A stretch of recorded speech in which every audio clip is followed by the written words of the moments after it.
Guten Tag, bonjour et bienvenue ici en direct avec Fribourg en Brisgau, pardon. Nous sommes au cœur du Bade-Württemberg, ce l'Inde du sud-ouest de l'Allemagne, où Benoît XVI conclut aujourd'hui sa visite apostolique sur sa terre natale. Benoît XVI qui va célébrer la messe ici à Fribourg. Alors on est à 20 km de la frontière avec la France, l'Alsace, 60 km avec la frontière suisse. Et nul doute qu'il y aura quelques Français, quelques Suisses présents ce matin. Il y a déjà sur cet aéroport de Fribourg des non-germanophones qui ont voulu, ou des germanophones non allemands qui ont voulu se joindre à cette foule de diocésains allemands venus prier avec le pape et lui dire Danke, merci pour cette visite, Saint-Père. Benoît XVI qui avait rencontré les jeunes à Cologne en 2005, quelques mois après son élection au trône de pierre. La Providence avait voulu que les JMJ soient organisés sur sa terre natale. Il était revenu l'année suivante en 2006, mais c'était en Bavière uniquement. Le cœur religieux de l'Allemagne, 2000 ans d'histoire, la Bavière. Et puis, Benoît XVI l'a confessé, c'est sur l'insistance des autorités allemandes, l'insistance des évêques allemands d'abord, qu'il a décidé de revenir pour une visite d'État, cette fois qui a commencé jeudi. Nous étions à la capitale, à Berlin.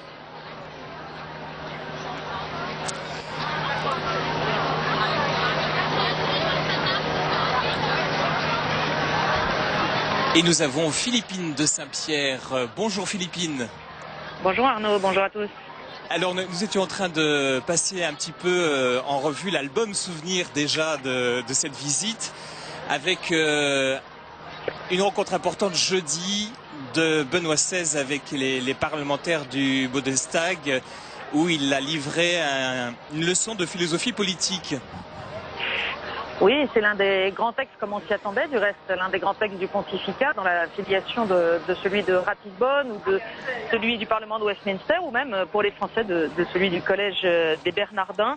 Un grand texte où il rappelle que le politique est là pour servir le droit et la justice, et les amène donc à s'interroger sur les fondements du droit. Parce que le pape souligne que c'est précisément parce qu'il existe des valeurs intangibles que rien ni personne ne peut manipuler que notre liberté est garantie. Donc un grand texte évidemment plus facile à lire qu'à résumer en quelques mots, mais dont on espère qu'il puisse servir de base à une réflexion dans le monde politique. Oui, on imagine qu'il y aura plusieurs jours, plusieurs semaines et plusieurs mois même de réflexion, de commentaires sur ce texte tellement il est dense. Il utilise des concepts qui ne sont pas à la portée de tous, qui ont besoin d'être approfondis, notamment sur la question du droit naturel. Oui, ce sont des textes, Arnaud, qui durent longtemps. Hein. Si on prend le texte du Collège des Bernardins et cette longue réflexion sur le Quaerere Deum, sur le fait de chercher Dieu, ce long rappel de l'histoire du monachisme européen et le lien qu'il faisait avec l'identité, l'histoire du continent, eh bien ce texte, il est encore tout à fait valable aujourd'hui, bien évidemment, et il nourrit encore des réflexions aujourd'hui, donc ce sera vraisemblablement la même chose pour l'intervention du pape au Bundestag. Alors vendredi, peut-être qu'on pourrait choisir comme moment important cette rencontre œcuménique avec les représentants de l'Église protestante allemande, et puis l'hommage appuyé de Benoît XVI à Luther, ce chercheur de Dieu, d'un Dieu de miséricorde. Oui, bien sûr, en allant à Erfurt, c'était un des points forts de son voyage. Benoît XVI l'avait annoncé. Il allait à la rencontre de l'Église réformée, là même où Martin Luther est entré au couvent des Augustins, là même où il a été ordonné prêtre dans la cathédrale de la ville. Donc cette rencontre avec le Conseil de l'Église réformée était tout à fait essentielle. Elle était au cœur du voyage et cet hommage de Benoît XVI à la foi de Luther. Il faut bien comprendre comment Benoît XVI a posé son intervention. C'est un hommage à la quête, à la question brûlante qui habitait Luther sur la miséricorde divine et la perspective du salut. Et il invite les réformés, mais aussi tous les chrétiens plus largement, à vivre de cette question brûlante, à la remettre au centre de leur vie. Donc un hommage à un témoignage de foi, un homme qui a mis la foi au centre de sa vie. Pour autant, Benoît XVI n'a pas caché les difficultés qui existent, les différences, en tout cas profondes, qui existent en matière théologique entre l'Église réformée et les églises issues de la Réforme et l'Église catholique. Voilà, une rencontre qui était déjà en elle-même un symbole, le fait qu'ils viennent dans ce lieu où Luther a prié, a même été ordonné prêtre à la cathédrale d'Erfurt. Oui, on a eu des échos en demi-teinte à la suite de cette rencontre. Pourtant, le pape l'avait bien précisé lui-même avant d'arriver dans le message qu'il a diffusé sur la chaîne allemande ARD. Certains attendent des gestes ou des choses sensationnelles, disait le pape, mais il ne faut pas se tromper, il n'y aura rien de sensationnel. Il avait prévenu, la grandeur de l'événement réside dans le fait de réfléchir ensemble, d'écouter ensemble la parole de Dieu et de prier ensemble. Il a fait ce qu'il avait dit. Néanmoins, certains, en particulier du côté réformé, attendaient un geste, un signe particulier, une avancée décisive, une annonce. Et donc, ça explique le caractère plutôt mitigé des différentes réactions. Oui, rappelons peut-être aussi cette attente forte, parce qu'ici, on se trouve dans un pays où il y a 25 millions, grosso modo, de catholiques, 25 millions de protestants, donc avec beaucoup de mariages mixtes, notamment. Voilà, c'est la terre de la réforme. Aujourd'hui, vous le savez, catholiques et réformés ne peuvent pas partager l'Eucharistie. Et donc, en Allemagne, on dit beaucoup qu'il serait temps que l'Église simplifie la vie des familles mixtes. Pour autant, ça n'est évidemment pas du tout dans l'intention du pape de procéder par oukase, parce que il ne s'agit pas d'une interdiction d'ordre disciplinaire, mais véritablement du sens théologique que l'on accorde à l'Eucharistie, qui n'est pas identique entre les églises issues de la Réforme et l'Église catholique. Donc pas d'annonce sensationnelle, pas d'annonce particulière, et plusieurs voix se sont élevées ici en Allemagne pour le regretter, mais qui partait vraisemblablement d'une mauvaise compréhension de l'intention de Benoît XVI. Son intention, lui dont on sait que l'unité est au cœur véritablement de sa mission pastorale, son intention était d'abord de prier ensemble précisément pour que le Seigneur accorde le don de cette unité, mais sans nier les différences et les difficultés théologiques. Et puis ça s'est renforcé avec la rencontre avec les orthodoxes hier, où le pape a eu ces mots où il a dit l'Église orthodoxe, les églises orthodoxes sont celles dont l'Église catholique est la plus proche, et nous pouvons espérer qu'il n'est pas loin le temps où nous pourrons partager l'Eucharistie, tout en soulignant à nouveau que même avec les orthodoxes restent des différences théologiques sur lesquelles il est bon de travailler, notamment concernant la question du primat, du rôle du successeur de Pierre. Mais cette phrase sur « vous êtes ceux dont nous sommes le plus proches », eh bien, elle a pu être mal ressentie par certains membres des églises issues de la Réforme. Alors là, on était hier en milieu d'après-midi à Fribourg. Parlons de cette rencontre importante avec le Conseil du Comité central des catholiques allemands hier soir. En fait, pour résumer, Benoît XVI a dit bravo pour tout le travail fait, mais attention à la lourdeur des structures. C'était un des points de ce message. Voilà, cette troisième étape, elle est plus directement adressée aux catholiques, même si bien sûr le pape est aussi en visite pastorale. Il était aussi en visite pastorale à Berlin et à Erfurt, et particulièrement à Eichsfeld d'ailleurs, au petit sanctuaire d'Etzelbach. Mais ici, cette troisième étape ce week-end, c'est plus particulièrement à destination de la communauté catholique. Et le pape vient dire ce qu'il avait déjà dit en 2006 à cette église allemande très fière de sa très belle organisation, qui est effectivement très très efficace, en particulier dans le domaine caritatif. Le pape leur dit bravo, c'est formidable, mais attention, derrière les structures, trouve-t-on encore la force de l'esprit? Et au fond, le pape, il appelle les catholiques d'Allemagne à ne pas être présents seulement dans le caritatif, mais à être plus présents dans l'évangélisation, dans l'annonce explicite du Christ dans la société. C'est ce qu'il a dit aux jeunes hier soir avec cette veillée de lumière qui s'est déroulée à quelques centaines de mètres de là où nous sommes pour la messe ce matin. Il a dit aux jeunes, vous êtes la lumière du monde, mais la lumière, elle se partage, elle doit rayonner dans la société, c'est votre mission. Donc voilà ce que le pape est venu dire aux catholiques d'Allemagne, vraisemblablement un thème qu'il reprendra aujourd'hui aussi bien lors de la messe de ce matin que cet après-midi dans la rencontre avec les laïcs engagés. Voilà, on pourrait peut-être dire un mot justement sur le programme de cette journée. Le voyage est loin d'être fini. Il y a donc cette messe qui va commencer. On imagine qu'il y aura la plupart des diocèses représentés, voire même des pèlerins qui viennent soit de Suisse, soit de France. Oui, on a vu beaucoup de pèlerins venus de Suisse. Il y a plus d'un millier, plus de 1500 même pèlerins venus de France. Évidemment d'abord de l'Alsace toute proche d'ici. Mais il y a des pèlerins venus de différents diocèses de Suisse. On en a croisé tout à l'heure un groupe qui venait de Genève. Et puis beaucoup de pèlerins venus des autres diocèses d'Allemagne, y compris du nord de l'Allemagne, qui ont accompli une longue route, qui sont là depuis 6 heures du matin pour la plupart. Et sachez qu'il faisait bien frais à 6 heures du matin. Mais l'atmosphère se réchauffe. Et alors on a cette particularité des célébrations ici. Vous venez de voir, on vient de vivre le passage de la Papa Mobile au milieu de la foule. Elle est passée juste devant nous il y a quelques instants avant d'arriver près du podium.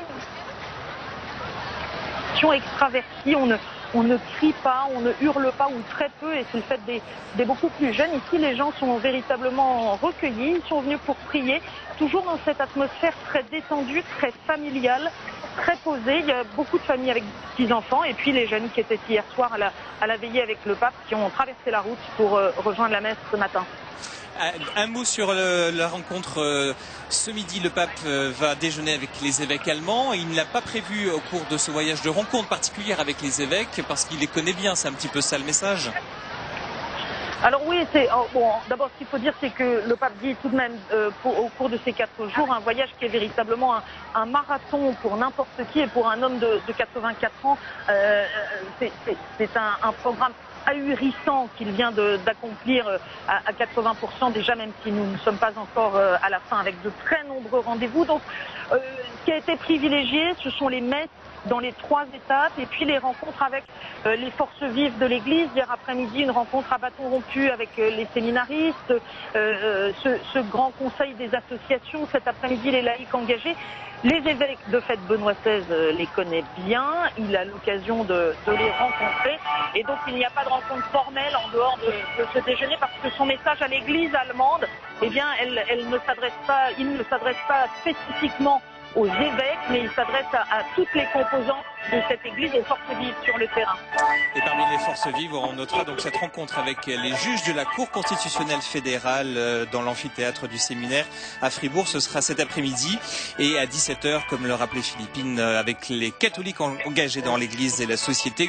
Une rencontre que nous diffuserons en direct sur KTO. Merci Philippine, bonne messe à vous, et on se retrouve Arnaud.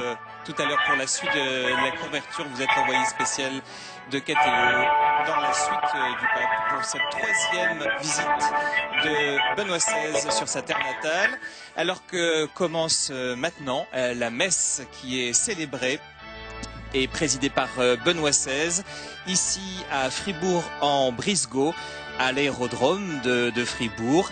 Une messe célébrée en ce dimanche 25 septembre, le 26e dimanche du temps ordinaire.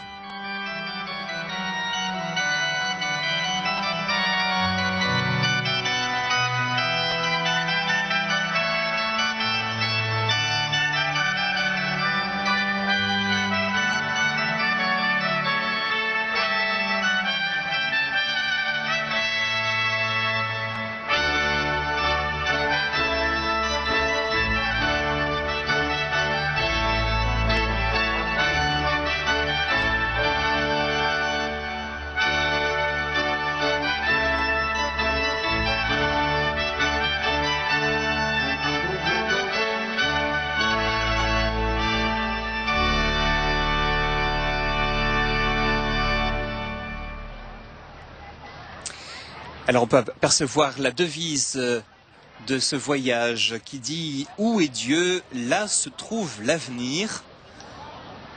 Cette devise, je vous le rappelle, a été choisie par les évêques allemands. Ce sont les paroles mêmes de Benoît XVI prononcées en 2007 sur le sanctuaire marial de Mariazell en Autriche. Benoît XVI appelait alors dans ce discours l'Europe à avoir plus confiance dans l'avenir, notamment sur la question de la natalité.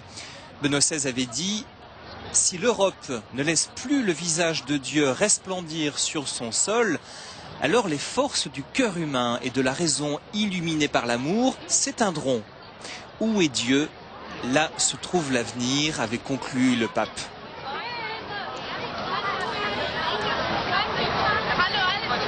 Voilà, que les lumières du Christ ne s'éteignent pas, c'était aussi le message de la veillée de prière célébrée à quelques mètres de ce lieu où nous nous trouvons, à la foire de Fribourg.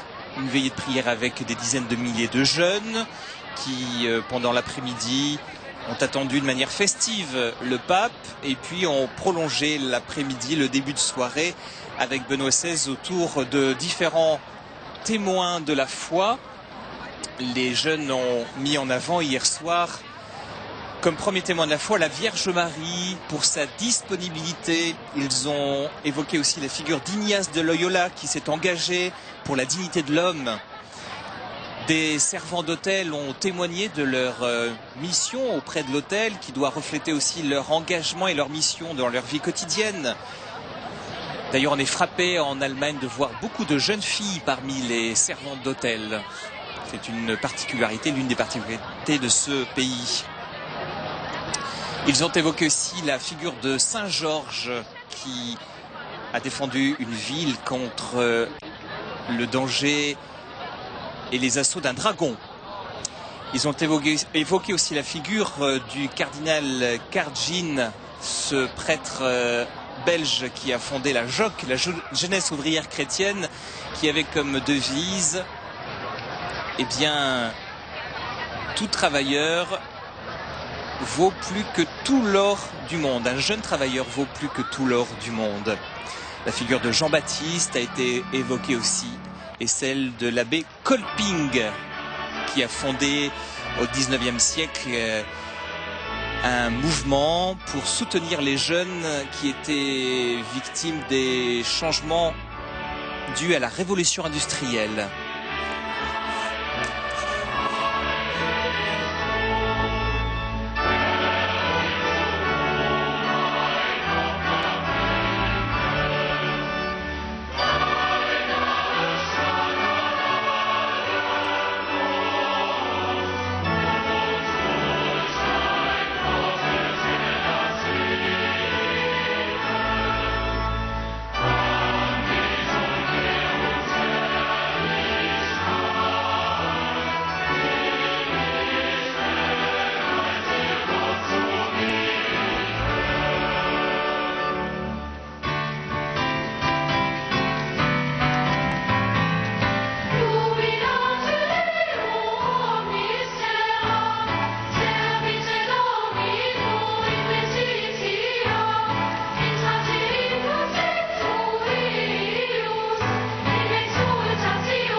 En direct de l'aéroport de Fribourg en Brisgau, nous sommes dans le Bade-Württemberg, tout à fait au sud-ouest de l'Allemagne pour cette troisième étape de Benoît XVI en Allemagne. Il a fait une flèche en diagonale du nord-est du pays en passant par le centre, la Thuringe, jusqu'ici.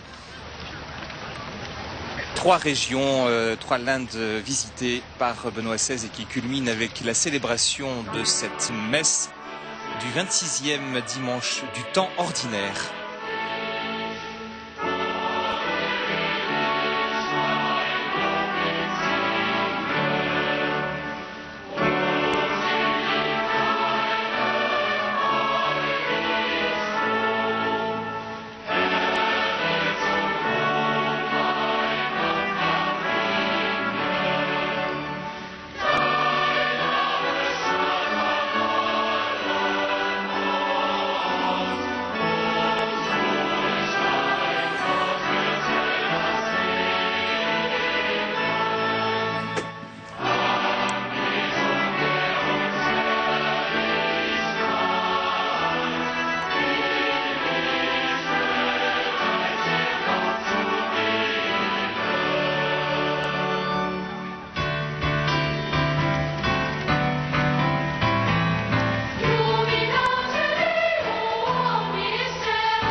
Et c'est maintenant au tour de Monseigneur Robert Zolich, archevêque de Fribourg en Brisgau et président du Conseil des évêques allemands, qui accueille le pape. Vénéré Saint-Père, avec beaucoup de pèlerins, hommes et femmes, nous sommes ici aujourd'hui venus dans cet aéroport de la ville de Fribourg pour être et nous sommes aussi en liaison avec la télévision, en liaison avec les fidèles du monde entier. Et je vous adresse au nom de tous ces pèlerins donc la bienvenue.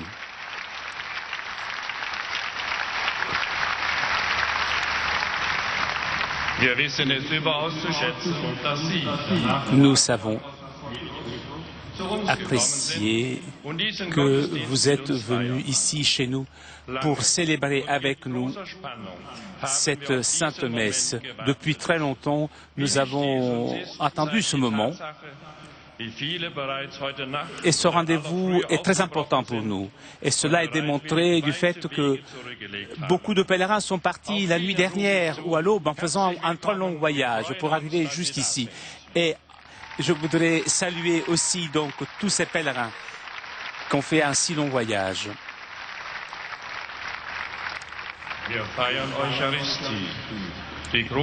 Nous célébrons l'Eucharistie, la grande célébration de rendement de grâce de l'Église devant les portes de Fribourg. Et nous sommes en liaison avec tous les citoyens, l'archevêque et tous les autres qui regardent l'horizon, voient aussi de loin la cathédrale, mais aussi les collines de la forêt noire Et ce matin, on peut percevoir de façon très particulière ce que vous avez dit jeudi lorsque vous êtes venu ici en Allemagne, déjà en avion, et dont les journalistes nous ont parlé. Qu'avec le baptême, nous devenons un seul peuple. Et nous sommes venus ici de beaucoup de diocèses et tous ces fidèles. Nous sommes venus aussi de la Suisse, de la France et de toute l'Europe. Et carrément du Pérou. Ils sont arrivés jusqu'ici. Voilà l'Église du monde. Et aujourd'hui, avec vous, Saint-Père, nous pouvons vivre cette Église.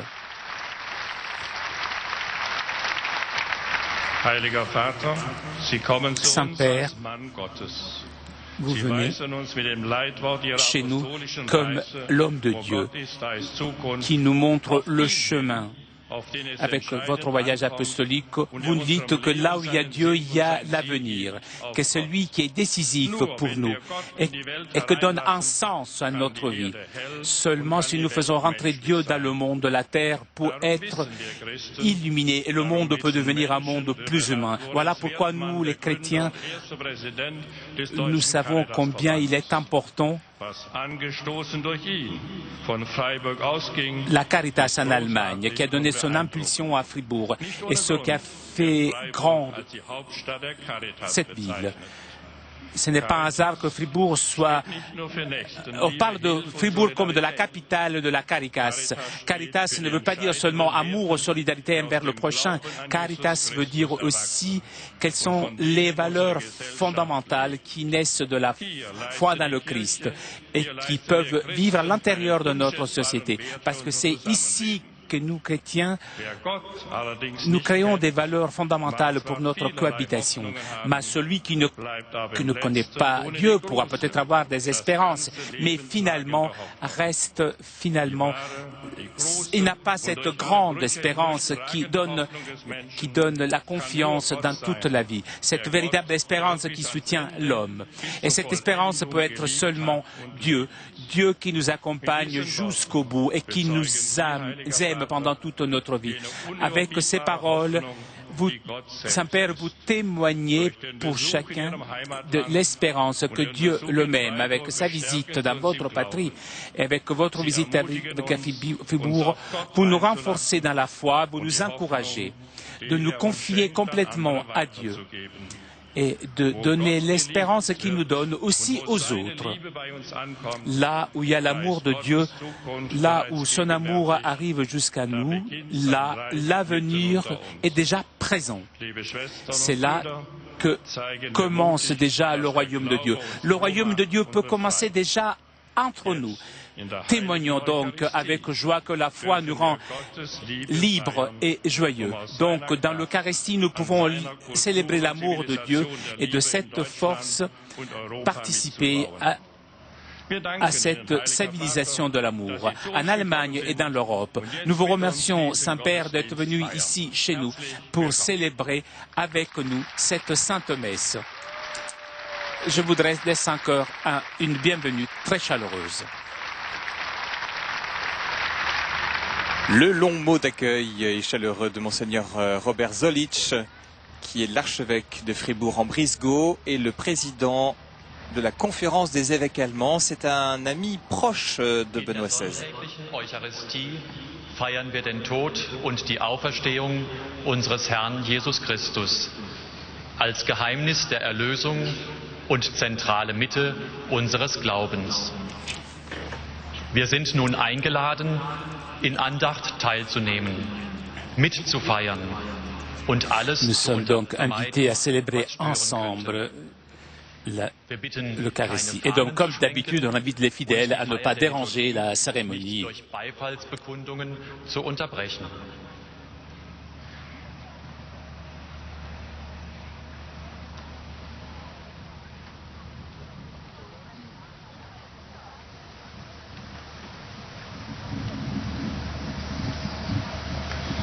Im Namen des Vaters und des Sohnes und des Heiligen Geistes. Der Friede sei mit euch. Schwestern und Brüder, damit wir die heiligen Geheimnisse in rechter Weise feiern können, wollen wir bekennen, dass wir gesündigt haben. Wir sprechen das Schuldbekenntnis. Ich bekenne Gott, dem Allmächtigen, dass ich Gutes unterlassen und Böses getan habe. Ich habe gesündigt in Gedanken, Worten und Werken, durch meine Schuld, durch meine Schuld, durch meine große Schuld. Darum bitte ich die selige Jungfrau Maria, alle Engel und Heiligen und euch, Brüder und Schwestern, für mich zu beten bei Gott, unserem Herrn. Der allmächtige Gott erbarme sich uns, er lasse uns die Sünden nach und führe uns zum ewigen Leben.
Gloria in excelsis Deo.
Lasset uns beten. Großer Gott, du offenbarst deine Macht, vor allem im Erbarmen. Dieu qui révèle ta toute-puissance, surtout avec la miséricorde et le pardon, continue de diffuser sur nous ta grâce, pour que, en marchant vers les biens que tu as promis, nous devenions participants du bonheur éternel. Deinen Sohn, unseren Herrn und Gott, der in der Einheit des Heiligen Geistes mit dir lebt und herrscht in alle Ewigkeit.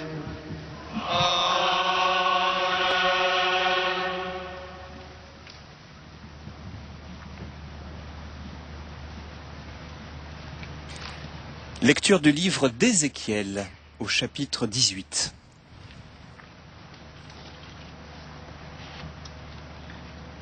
Lesung aus dem Buch Ezechiel. So spricht der Herr. Ihr sagt, Parole du das Seigneur Verhalten des Tout-Puissant. Herrn ist nicht richtig. Je ne désire pas la mort du méchant, Mein Verhalten et pourtant soll vous nicht dites, richtig la sein. conduite du Seigneur Nein, est euer étrange. Verhalten ist nicht richtig. Wenn der Gerechte sein rechtschaffenes Leben aufgibt und Unrecht tut, Écoutez donc, muss fils er dafür d'Israël, sterben. est-ce ma conduite qui est Wegen des étrange? Unrechts, das er getan N'est-ce pas hat, plutôt wird la er vôtre? sterben. Wenn sich der Si le Schuldige juste aber se vom détourne Unrecht de sa abwendet, justice, das er begangen se hat, pervertit und nach Recht et und meurt dans cet état, Gerechtigkeit handelt, wird er sein c'est à Leben cause de sa bewahren. perversité qu'il Wenn mourra. er alle Vergehen, derer er sich schuldig gemacht Mais hat, si le einsieht méchant und se umkehrt, détourne de sa wird méchanceté er pour bestimmt pratiquer le am droit et Leben la bleiben. justice, il Er sauvera wird sa nicht vie. sterben.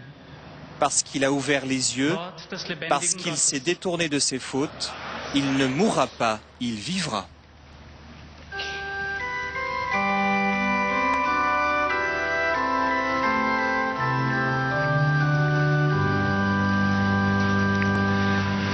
Lobet den Herrn.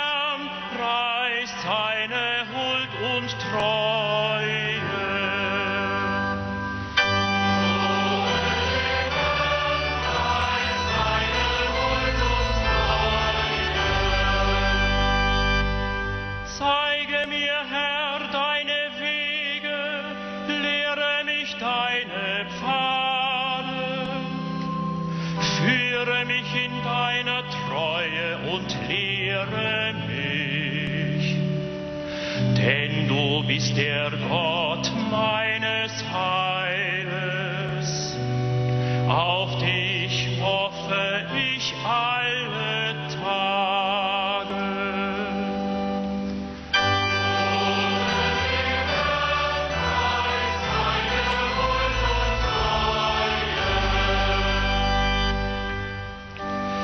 Gedenke deines Erbarmens, Herr, und deiner Gnade, denn sie bestehen seit Ewigkeit. Denk nicht an meine Jugendsünden und meine Vergehen. Gedenke meiner, Herr, in deiner Gnade, denn du bist gütig.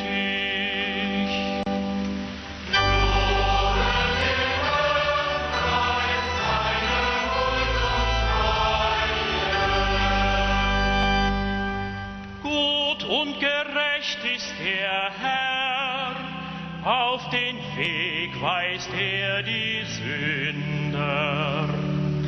Demütige leitet er nach seinem Entscheid.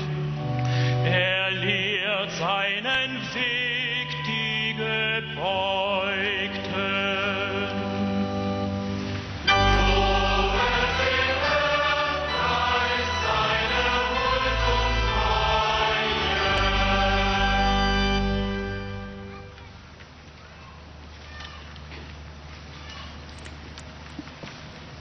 Lecture de la lettre de Saint Paul apôtre aux Philippiens. Lesung aus dem Brief des Apostels Paulus an die Philipper. Brüder und Schwestern, Frères, wenn es Ermahnung in Christus gibt, s'il est vrai que dans le Christ on se réconforte les uns les autres, si l'on s'encourage dans l'amour, si l'on est en communion dans l'esprit, si l'on a de la tendresse et de la pitié, alors, pour que ma joie soit complète, ayez les mêmes dispositions, le même amour, les mêmes sentiments, recherchez l'unité. Ne soyez jamais intrigants ni vantards, mais ayez assez d'humilité pour estimer les autres supérieurs à vous-même. Que chacun de vous ne soit pas préoccupé de lui-même, mais aussi des autres. Ayez entre vous les dispositions que l'on doit avoir dans le Christ Jésus, lui qui était dans la condition de Dieu. Il n'a pas jugé bon de revendiquer son droit d'être traité à l'égal de Dieu, mais au contraire, il se dépouilla lui-même en prenant la condition de serviteur. Devenu semblable aux hommes et reconnu comme un homme à son comportement, il s'est abaissé lui-même en devenant obéissant jusqu'à mourir et à mourir sur une croix. C'est pourquoi Dieu l'a élevé au-dessus de tout et lui a conféré le nom qui surpasse tous les noms, afin qu'au nom de Jésus, aux cieux, sur terre et dans l'abîme, tout être vivant tombe à genoux et que toute langue proclame Jésus-Christ est le Seigneur pour la gloire de Dieu le Père.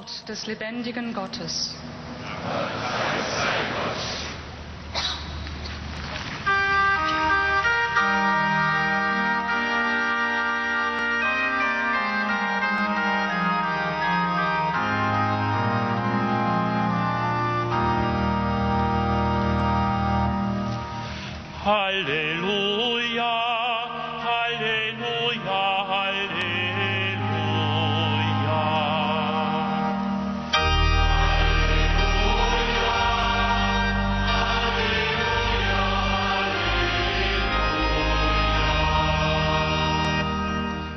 Meine Schafe hören auf meine Stimme, ich kenne sie. Und sie folgen mir. Aujourd'hui, ne fermez pas votre cœur, mais écoutez la voix du Seigneur.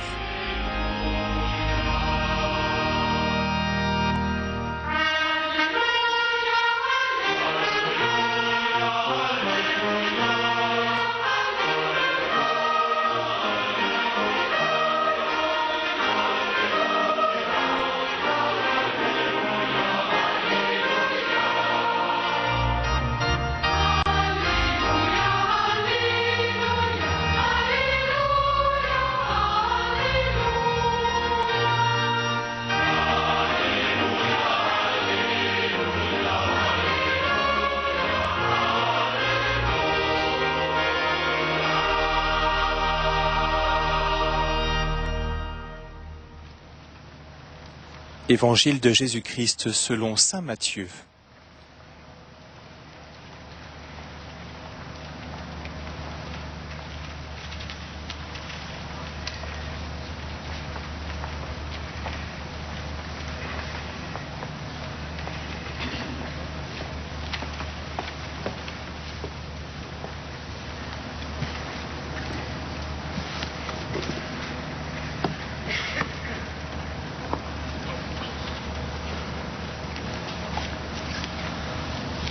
Der Herr sei mit euch. Und mit deinem Geiste. Aus dem heiligen Evangelium nach Matthäus. Ehre sei dir, o Herr.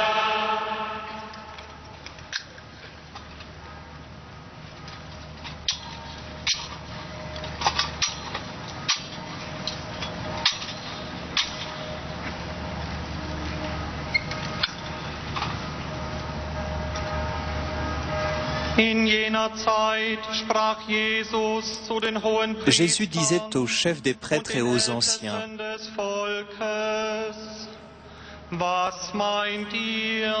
Que pensez-vous de ceci? Un homme avait 2 fils. Il vint trouver le premier et lui dit: Mon enfant, va travailler aujourd'hui à ma vigne. Il répondit: Je ne veux pas. Mais ensuite, s'étant repenti, il y alla.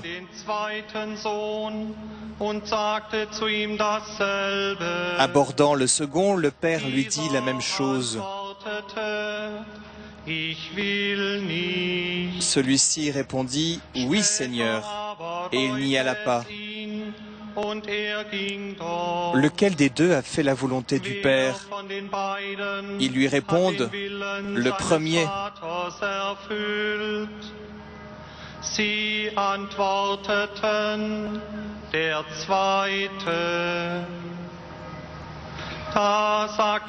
Jésus leur dit: Amen, je vous le déclare, les publicains et les prostituées vous précèdent dans le royaume de Dieu.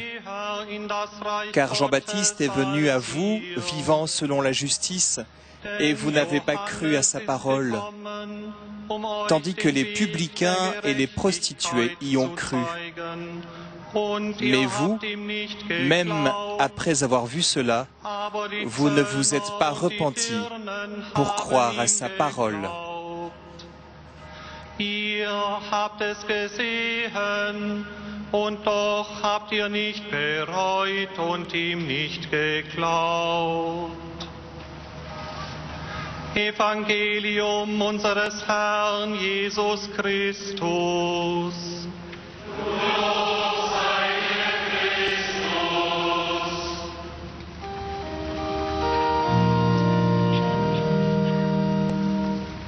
Halleluja.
Liebe Schwestern und Brüder, Chers frères et sœurs, Il est émouvant pour moi de célébrer ici encore une fois l'Eucharistie, l'action de grâce, avec tant de gens provenant de diverses parties de l'Allemagne et des pays voisins. Nous voulons adresser notre action de grâce surtout à Dieu, dans lequel nous vivons et nous mouvons. Mais je voudrais vous remercier aussi, vous tous, pour votre prière en faveur du successeur de Pierre, afin qu'il puisse continuer à exercer ce ministère avec joie et espérance confiante et confirmer ses frères dans la foi. Dieu qui donne la preuve suprême de ta puissance lorsque tu patientes et prends pitié, avons-nous dit dans la collecte du jour.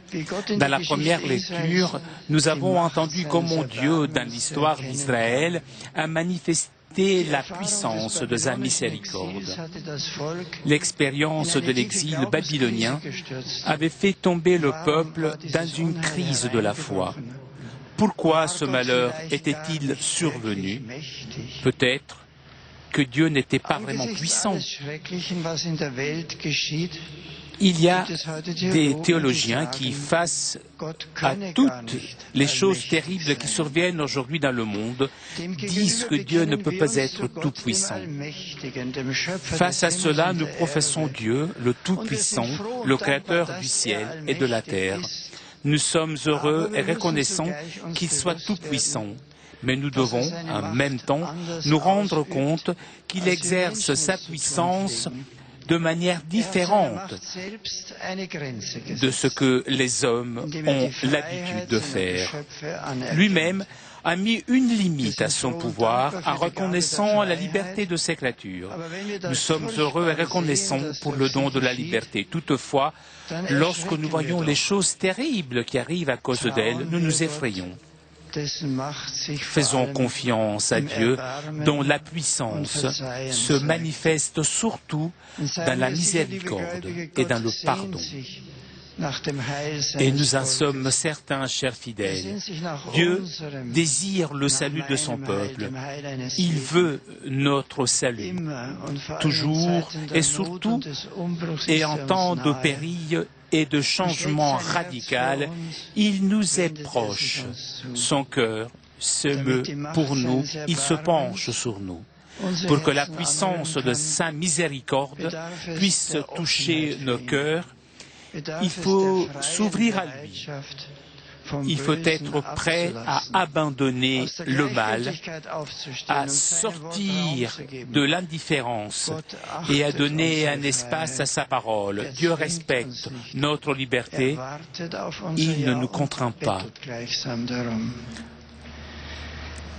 Il attend, oui, il nous demande notre vie. Dans l'Évangile, Jésus reprend ce thème fondamental de la prédication prophétique. Il raconte la parabole des deux fils qui sont envoyés par leur père pour travailler dans la vigne. Le premier fils répond « Je ne peux pas », mais ensuite, il s'étant repenti, il y alla. L'autre, au contraire, dit à son père, « Oui, Seigneur », et il n'y alla pas. À la demande de Jésus, qui des deux a accompli la volonté du Père? Les auditeurs, à juste titre, répondent, le premier. Le message de la parabole est clair. Ce ne sont pas les paroles qui comptent, mais c'est l'agir, l'exact de conversion et de foi. Jésus, nous l'avons entendu, adresse ce message aux grands prêtres et aux anciens du peuple, c'est-à-dire aux experts en religion dans le peuple d'Israël. Eux, d'abord, disent oui à la volonté de Dieu, mais leur religiosité devient une routine et Dieu ne les inquiète plus. Pour cela, ils ressentent le message de Jean le Baptiste et le message de Jésus comme quelque chose qui dérange. Ainsi, le Seigneur conclut sa parabole par des paroles vigoureuses. Les publicains et les prostituées vous précèdent dans le royaume de Dieu, car Jean-Baptiste est venu à vous vivant selon la justice, et vous n'avez pas cru à sa parole, tandis que les publicains et les prostituées y ont cru. Mais vous, même après avoir vu cela, vous ne vous êtes pas repentis pour croire à sa parole. Traduite en langage de notre temps, l'affirmation pourrait correspondre plus ou moins à ceci. Les agnostiques qui, au sujet de la question de Dieu, ne trouvent pas la paix, les personnes qui souffrent à cause de nos péchés et ont le désir d'un corps pur sont les plus proches du royaume de Dieu que ne le sont les fidèles de routine, qui dans l'Église voient désormais seulement ce qui paraît, sans que leur cœur soit touché par la foi. Ainsi, la parole de Jésus doit faire réfléchir et même doit nous secouer tous. Ceci, cependant, ne signifie pas du tout que ceux qui vivent dans l'Église et travaillent pour elle soient à estimer comme lointains de Jésus ou du royaume de Dieu. Absolument pas. Non. C'est plutôt le moment de dire une parole de profonde gratitude à tant de collaborateurs, employés et volontaires, sans lesquels la vie dans les paroisses et dans l'Église tout entière serait impensable. L'Église en Allemagne a de nombreuses institutions sociales et caritatives dans lesquelles l'amour pour le prochain est exercé sous une forme qui est aussi socialement efficace et jusqu'aux extrémités de la terre. À tous ceux qui s'engagent dans la Caritas allemande ou dans d'autres organisations ou qui mettent généreusement à disposition leur temps et leurs forces pour des tâches de le volontariat dans l'Église, je voudrais exprimer ma gratitude et mon appréciation en ce moment. Ce service demande avant tout une compétence objective et professionnelle. Mais dans l'esprit de l'enseignement de Jésus, il faut plus. Le corps ouvert, qui se laisse toucher par l'amour du Christ et donne ainsi au prochain qui a besoin de nous plus qu'un service technique. L'amour, dans lequel sera visible à l'autre le Dieu qui aime, le Christ. Alors, interrogeons-nous, comment est ma relation personnelle avec Dieu dans la prière, dans la participation à la messe dominicale, dans l'approfondissement de la foi, par la méditation de la Sainte Écriture et l'étude du catéchisme de l'Église catholique. Chers amis, le renouveau de l'Église, en dernière analyse, ne peut se réaliser qu'à travers la disponibilité à la conversion et à travers une foi renouvelée. Dans l'Évangile de ce dimanche, on parle de deux fils, derrière lesquels, cependant, se tient encore, de façon mystérieuse, un troisième fils. Le premier fils dit non, mais réalise ensuite la volonté de son père. Le deuxième fils dit oui, mais ne fait pas ce qui lui a été ordonné. Le troisième fils dit oui, et fait aussi ce qui lui est ordonné. Ce troisième fils est le Fils unique de Dieu. Jésus-Christ, qui nous a tous réunis ici. Jésus, en rentrant dans le monde, a dit « Voici, je viens pour faire, ô Dieu, ta volonté. » Ce « oui », il ne l'a pas seulement prononcé, mais il l'a aussi accompli. Dans l'hymne christologique de la deuxième lecture, on dit « Lui, qui était dans la condition de Dieu, il n'a pas jugé bon de revendiquer son droit d'être traité à l'égal de Dieu, mais au contraire, il se dépouilla lui-même en prenant la condition de serviteur. Devenu semblable aux hommes et reconnu comme un homme à son comportement, il s'est abaissé lui-même en devenant obéissant jusqu'à mourir et à mourir sur une croix. En humilité et en obéissance, Jésus accomplit la volonté du Père. Il est mort sous la croix pour ses frères et ses sœurs et il nous a rachetés de notre orgueil et de notre obstination. Remercions-le pour son service.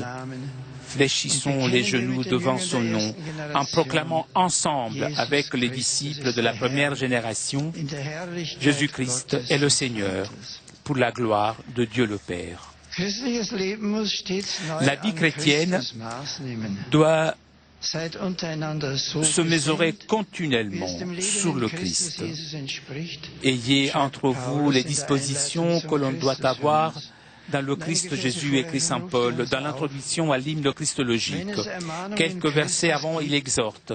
S'il est vrai que dans le Christ on se réconforte les uns les autres, si l'on s'encourage dans l'amour, si l'on est en communion dans l'esprit, se donnant de la tendresse et de la pitié, alors, pour que ma joie soit complète, ayez les mêmes dispositions, le même amour, les mêmes sentiments.